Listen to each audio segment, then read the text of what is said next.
ആലപ്പുഴയിൽ പുതുവത്സര ദിനത്തിൽ ഉത്സവാന്തരീക്ഷം തീർത്ത നെപ്പോളിയൻ വെപ്പ് എ ഗ്രേഡ് വള്ളം നീരണിഞ്ഞു. തലവടിച്ചുണ്ടന്റെ നീരണിയലിന്റെ 2ാം വാർഷിക ദിനത്തിലാണ് നെപ്പോളിയൻ വെപ്പ് എ ഗ്രേഡ് വള്ളം നീരണിയുന്നത്.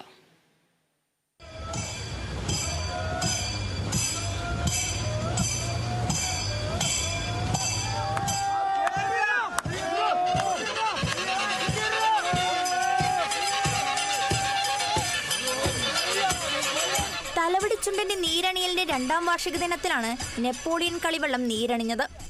നീരണിയൽ ചടങ്ങിന് മുന്നോടിയായി പ്രാർത്ഥനാ ചടങ്ങുകൾക്ക് തലവടി സെന്റ് തോമസ് ഓർത്തഡോക്സ് പള്ളി വികാരി ഫാദർ റോബിൻ വർഗീസ് നേതൃത്വം നൽകി. മുഖ്യശില്പി സാബു നാരായണൻ ആചാര്യയുടെ നേതൃത്വത്തിലാണ് നീരണിയൽ ചടങ്ങ് നടന്നത്. തുടർന്ന് ജോഷി കവാലത്തിന്റെ നേതൃത്വത്തിലുള്ള തുഴച്ചിൽക്കാർ ആനപ്രമ്പാൽ ക്ഷേത്രക്കടവിലേക്ക് പ്രദർശന തുഴച്ചിൽ നടത്തി.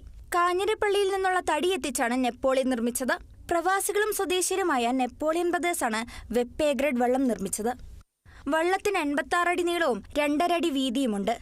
49 തുഴച്ചിൽക്കാരും 3 അമരക്കാരും ഉൾപ്പെടെ 52 പേർക്ക് കയറുവാൻ സാധിക്കുന്ന നിലയിലാണ് വള്ളം നിർമ്മിച്ചിട്ടുള്ളത്.